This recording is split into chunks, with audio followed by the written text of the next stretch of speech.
નમસ્કાર વિદ્યાર્થી મિત્રો, સરસ્વતી ગ્રુપ સંચાલિત ઈ લર્નિંગ સિસ્ટમમાં આપ સૌ વિદ્યાર્થીઓનું હાર્દિક સ્વાગત છે।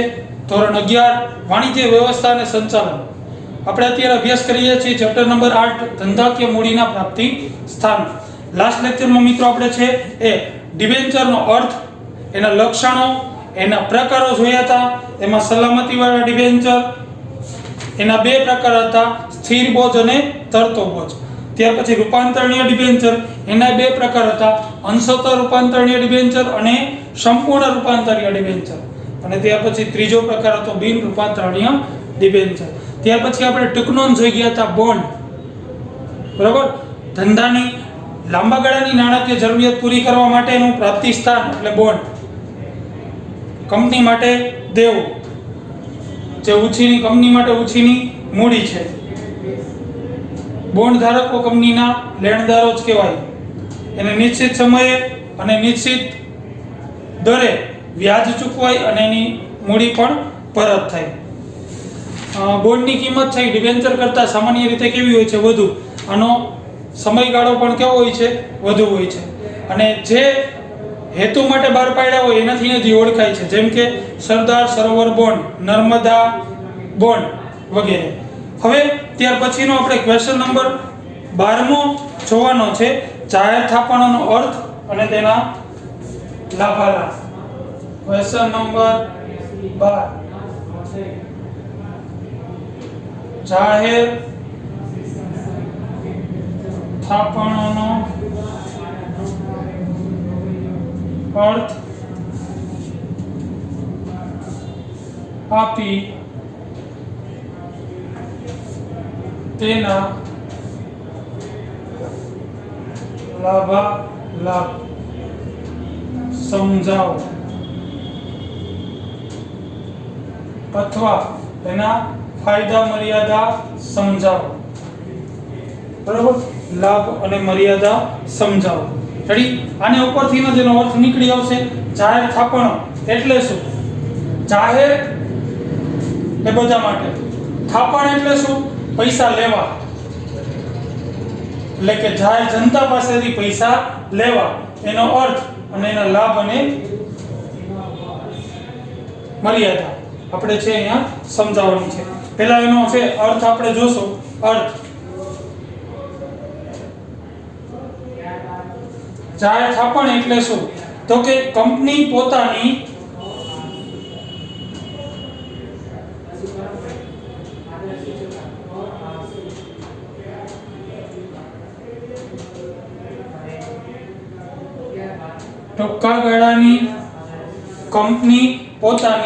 ટૂંકા ગાળાની કાર્યશીલ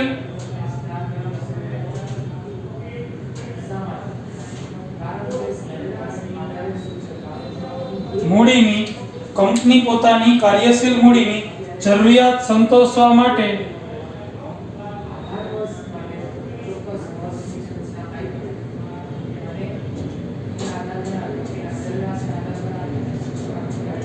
કંપની પોતાની ટૂંકા ગાળાની કાર્યશીલ મૂડીની જરૂરિયાત સંતોષવા માટે જાહેર જનતા પાસેથી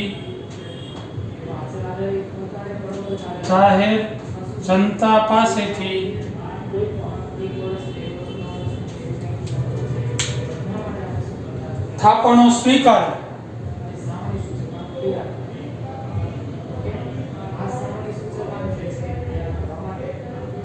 સ્વીકારે, તેને જાહેર થાપણો કહે છે।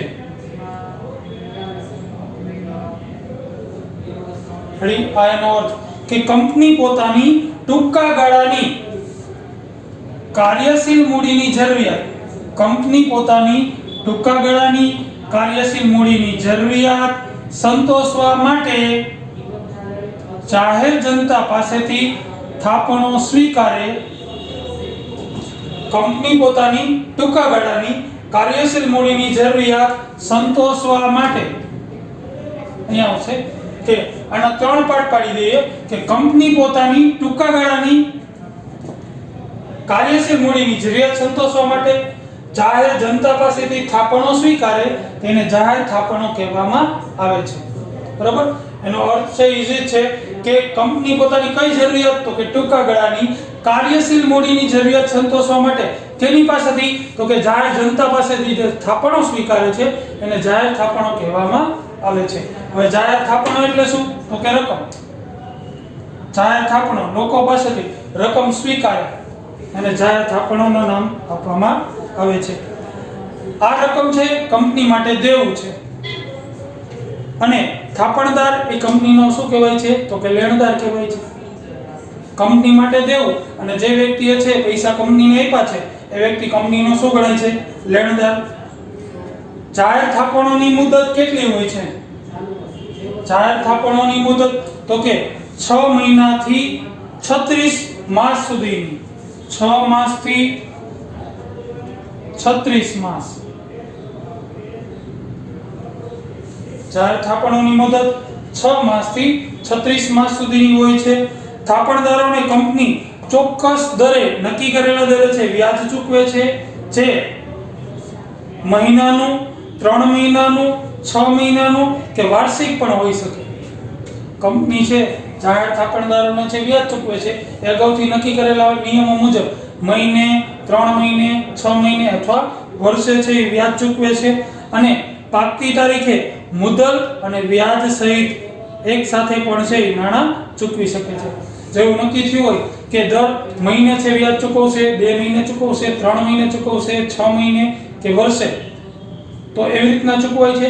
અથવા એવું નક્કી થયું છે કે ભાઈ 6 મહિના સુધી કે 1 વર્ષ સુધી છે એ રકમ છે એ થાપણદારો પાસેથી, જાહેર જનતા પાસેથી સ્વીકારે, પછી એક સાથે રકમ ચૂકવાય અને એક સાથે વ્યાજ પણ ચૂકવવામાં આવે છે. કંપની ધારાની જોગવાઈ 2003 ની જોગવાઈ મુજબ બેન્કિંગ અને નોન બેન્કિંગ ફાઇનાન્સ કંપની સિવાય જાહેર થાપણો જાહેર જનતા પાસેથી સ્વીકારાતી નથી. કંપની ધારાનો કયો નિયમ 2003 નો કે બેન્કિંગ અને નોન બેન્કિંગ ફાઇનાન્સ કંપની સિવાય જાહેર થાપણો જાહેર જનતા પાસેથી સ્વીકારાતી નથી. કે જે વ્યક્તિઓ બેન્કિંગનો ધંધો કરે છે, નોન બેન્કિંગનો ધંધો કરે છે અથવા તો જે વ્યાજ વટાવનો ધંધો કરે છે, ફાઇનાન્સ, એની પાસેથી છે જાહેર થાપણો છે કંપની સ્વીકારે છે, લોકો પાસેથી સ્વીકારતી નથી. બરોબર. એના લાભ ક્યાં ક્યાં હોઈ શકે જોઈએ. લાભ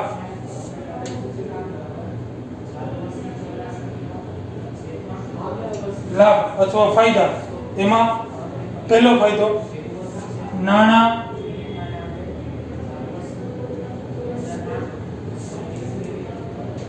મેળવવા માટે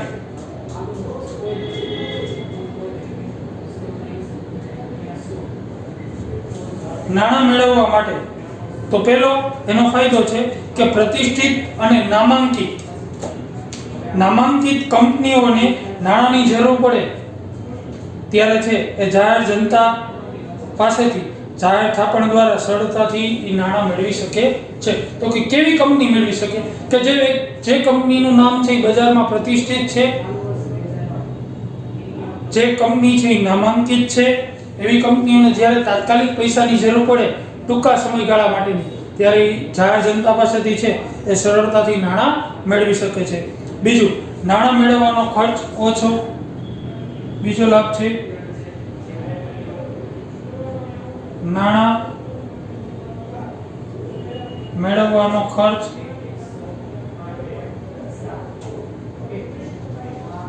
ઓછો. હવે નાણાં પ્રાપ્તિના અન્ય સાધન કરતા જાહેર થાપણ દ્વારા છે નાણાં સરળતાથી અને ઓછામાં ઓછા ખર્ચે મેળવી શકાય છે. જે આપણે બીજા મૂડીના પ્રાપ્તિ સાધનો છે જેમ કે equity share, preference share, debenture, bond, આ બધા જોઈ ગયા, એના કરતાં સરળતાથી આમાં નાણાં મેળવી શકાય છે અને ખર્ચ પણ કેવો થાય છે, ઓછો. ત્યાર પછીનો મિલકતો બોજ મુક્ત. ત્રીજો લાભ છે મિલકતો બોજ મુક્ત. જેમ આપણે ડિબેન્ચરમાં જોઈ ગયા હતા કે ડિબેન્ચર છે એમાં સ્થિર બોજ અને તરતો બોજ હતો. સ્થિર બોજ તમામ મિલકતો છે એ રાખવામાં આવે અને આમાં અમુક મિલકતો છે એ રાખવામાં આવે તરતો બોજ. પણ આમાં એવું કઈ હોતું નથી. જાહેર થાપણો દ્વારા છે નાણાં મેળવતી વખતે કંપનીએ કોઈ પ્રકારની મિલકતો છે ગીરવે રાખવી પડતી નથી. ટૂંકમાં એના વ્યાજનો દર થોડા ઓના કરતા છે એ વધુ હોય છે, પણ નાણાં સરળતાથી મળી જાય છે અને મિલકતો કોઈ ગીરવે રાખવી પડતી નથી. ત્યાર પછી વ્યાજ એ ખર્ચ છે. વ્યાજ એ ખર્ચ છે. ત્યાર પછીનો લાભ કે જાહેર થાપણો દ્વારા ચૂકવવું પડતું વ્યાજ એ કંપની માટે જે ખર્ચ છે, તેથી આવકવેરામાંથી તે ખર્ચ બાદ થાય છે. પરિણામે કંપનીએ કરવેરો ઓછો ભરવો પડે છે. રેડી? કારણ કે વ્યાજ જાહેર થાપણો દ્વારા જે નાણાં એકઠા કરેલા છે એનું વ્યાજ એક પ્રકારનો ખર્ચ છે. માટે છે જ્યારે કંપની છે વાર્ષિક હિસાબો તૈયાર કરશે ત્યારે એને આવકવેરો ભરવાપાત્ર રકમ છે એમાંથી આ ખર્ચની રકમ શું મળે છે? બાદ. જેથી કરીને સરકારને કરવેરો પણ કેવો ભરવો પડે છે? તો કે ઓછો ભરવો પડે છે. ત્યાર પછીનું કાર્યશીલ મૂડી તરીકે ઉપયોગી.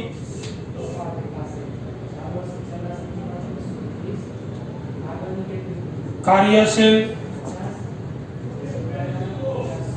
મૂડી તરીકે ઉપયોગી.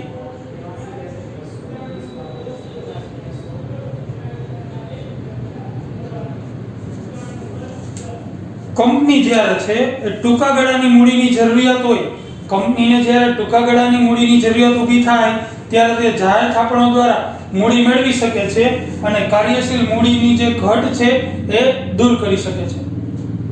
કે રોજબરોજના જે કાર્યશીલ મૂડી એટલે કેવી મૂડી? તો કે જે મૂડી છે રોજબરોજ ધંધામાં છે એ રોજબરોજના કાર્ય કરવા માટે ઉપયોગ થતી હોય, એમાં જ્યારે પૈસાની જરૂર પડે ત્યારે જાહેર થાપણ છે એના માટેનું બેસ્ટ છે એ થાપણ ગણવામાં આવે છે. તો આ પ્રમાણે છે એ આના લાભ છે. ત્યાર પછી એની મર્યાદાઓ જોઈએ.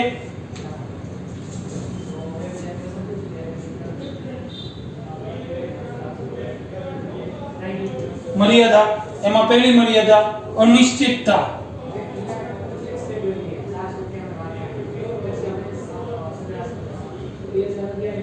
અનિશ્ચિતતા. હવે જાહેર થાપણો દ્વારા નાણાં મેળવવામાં અનિશ્ચિતતા રહેલી છે, કારણ કે રોકાણકારોનો પ્રતિભાવ અગાઉથી જાણી શકાતો નથી. બરોબર? અનિશ્ચિતતા. ઘણીવાર આપણે એવું વિચાર્યું હોય કે આ બેન્કિંગ, નોન બેન્કિંગ અથવા તો ફાઇનાન્સ નો ધંધો કરતી વ્યક્તિ છે આપણને આટલા પૈસા આપશે, આટલા પૈસા આપશે, આપણે અગાઉથી વિચાર્યું છે.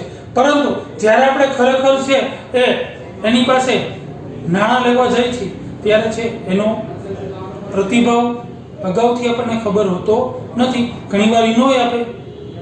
તો નાણાં મેળવવામાં શું રહેલી છે? તો કે અનિશ્ચિતતા રહેલી છે. ઘણીવાર કંપનીના છે આપણા વ્યૂ છે કે એને ખરાબ આપેલા હોય તોય રોકાણકારો છે આપણી કંપનીમાં નાણાં રોકશે નહીં. ત્યાર પછી રોકાણકારોને જોખમ. બીજું છે રોકાણકારોને જોખમ. હવે જાહેર થાપણમાં બિનસલામત દેવા ગણવામાં આવે છે. જાહેર થાપણ કેવું દેવું છે? બિનસલામત. તેથી નાણાં રોકનાર માટે છે એ જોખમ રહેલું છે. શું કામ? કારણ કે આમાં તો છે કે મિલકતો ગીરવે રાખવાની હોતી નથી. એટલે જે વ્યક્તિએ છે પૈસા રોકેલા છે એને કદાચ કંપની છે એ ન આપે તો સામેનો વ્યક્તિ કાંઈ કરી શકતો નથી. શું કામ? કારણ કે એની પાસે કોઈ મિલકત ગીરવે હોતી નથી. એટલા માટે કહી શકાય કે રોકાણકારો માટે શું રહેલું છે? તો કે જોખમ રહેલું છે. ત્યાર પછીનું સુખ સમયના સાથી. જો ટૂંકનામ તરીકે પણ પૂછાઈ શકે. સુખ સમયના સાથી.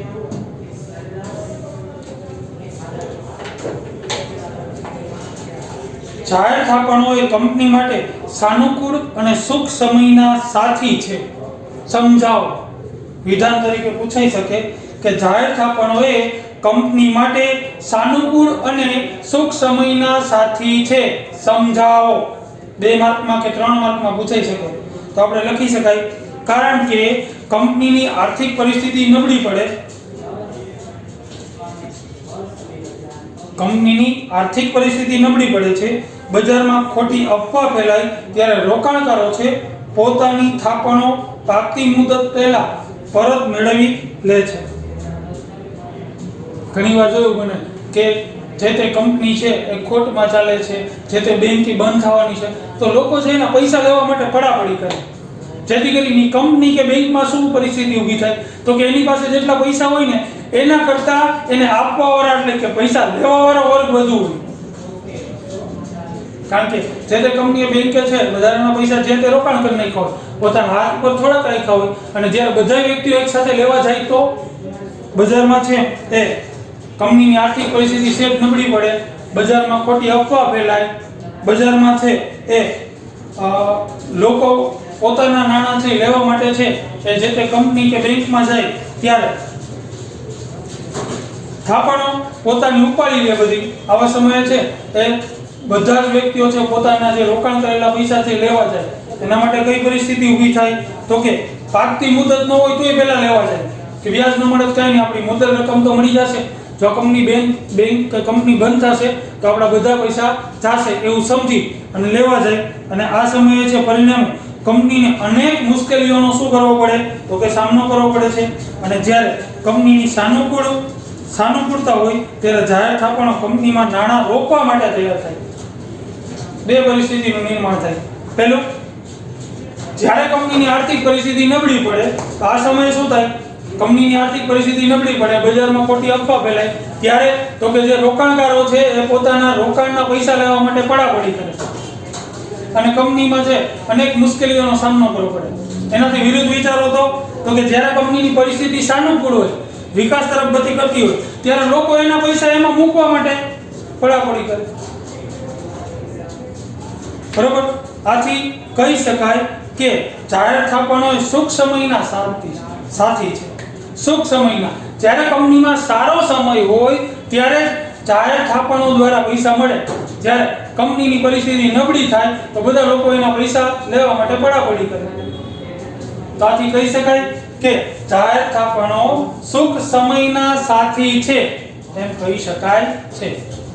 બરાબર? જો આપણને 2 માર્કમાં 3 માર્કમાં પ્રશ્ન પૂછાય તો આપણે લખી શકાય છે કે સુખ સમયના શાંતિ છે કારણ કે કંપનીની આર્થિક પરિસ્થિતિ નબળી પડે, બજારમાં ખોટી અફવા ફેલાય, આ સમયે રોકાણકારો છે પોતાની થાપણો પાકતી મુદત પહેલા છે લેવા માટે છે એ પરત મેળવે છે, એટલે કે થાપણો ઉપાડે છે. પરિણામે કંપનીને અનેક મુશ્કેલીઓનો સામનો કરવો પડે. પણ જ્યારે કંપનીની પરિસ્થિતિ સાનુકૂળ હોય, સારી હોય, વિકાસ તરફ ગતિ કરતી હોય ત્યારે લોકો પોતાના પૈસા છે એ કંપનીમાં રોકવા માટે તત્પર બને. એટલે કંપની પાસે પૈસાની જરૂર ન હોય તો પૈસા આવે.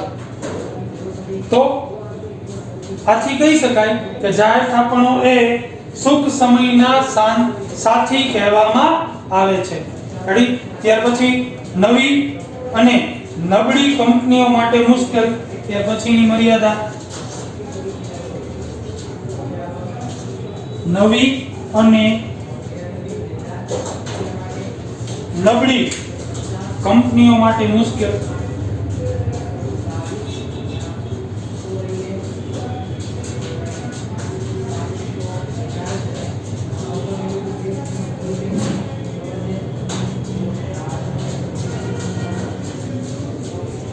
હવે સ્વાભાવિક છે, આપણે અગાઉ જોઈ ગયા કે જે કંપનીની પરિસ્થિતિ સારી હોય ત્યાં લોકો છે એ પૈસા રોકાણ કરવા માટે તત્પર બનશે. પણ જેવી કંપનીની પરિસ્થિતિ છે એ નબળી બને, અફવા બજારમાં ઉડે તો પોતાના થાપણના પૈસા છે, થાપણદારો પોતાના પૈસા છે એ પાકતી મુદત પહેલા છે લેવા માટે જશે. તો નવી અને આર્થિક રીતે નબળી કંપનીઓના રોકાણકારોને શરૂઆતમાં વિશ્વાસ હોતો નથી, તેમજ આવી કંપનીઓમાં જાહેર થાપણદારો થાપણ મૂકીને જોખમ ઉઠાવવા માટે તૈયાર પણ થતા નથી. કારણ કે જે કંપની નવી બજારમાં છે તે આવી છે, સ્થપાયેલી છે, તે કંપનીનો બજારમાં છે પ્રતિષ્ઠા છે એ હજી સુધી બંધાયેલી ન હોય, લોકોને એની ઉપર વિશ્વાસ હજી સુધી ન હોય. જેમ જેમ જૂની થાય એમ લોકોને વિશ્વાસ થાય, પણ અત્યારે છે એ હજી બજારમાં નવી જ હોય, તેથી લોકોને કંપની ઉપર વિશ્વાસ હોતો નથી. આ માટે છે કે રોકાણકારો એ કંપનીમાં પૈસા રોકતા પહેલા છે 5 વાર વિચાર કરશે, જોખમ ઉઠાવશે નહીં. એટલા માટે જે કંપની નબળી છે અથવા નવી છે એના માટે છે જાહેર થાપણના નાણાં મેળવવા મુશ્કેલ છે. ક્લિયર? તો આ પ્રમાણે છે એની લાભ અને મર્યાદા છે જાહેર થાપણોની. આના પછી આપણે એક ક્વેશ્ચન કરવાનો છે 13મો, જેમાં ટૂંક નોંધ આવશે વેપારી બેંકો, કેશ ક્રેડિટ અને ઓવરડ્રાફ્ટ. એના વિશે જોશું. ટૂંકા પ્રશ્નો છે VSQ અને MCQ. પછી આપણું આ ચેપ્ટર અહીંયા પૂર્ણ કરશું. હજી એક ચેપ્ટરનું કામ, એક લેક્ચરનું કામ આપણે બાકી છે. તો તમે લાસ્ટ છે એ ક્વેશ્ચન નંબર 11 લખેલો હશે, ક્વેશ્ચન નંબર 12 લખી એનો અર્થ, ત્યાર પછી એને જે પોઈન્ટ આપેલા છે પછી લાભ કરી, બધા લાભ લખવાના, 1 કરી પછી એની સમજૂતી, 2 કરીને સમજૂતી, 3 કરીને સમજૂતી, પછી એની મર્યાદાઓ જે ચારે આપેલી છે એ સમજૂતી છે એ વ્યવસ્થિત તમારે લખી લેવાની રહેશે. ઓકે મિત્રો, થેન્ક યુ.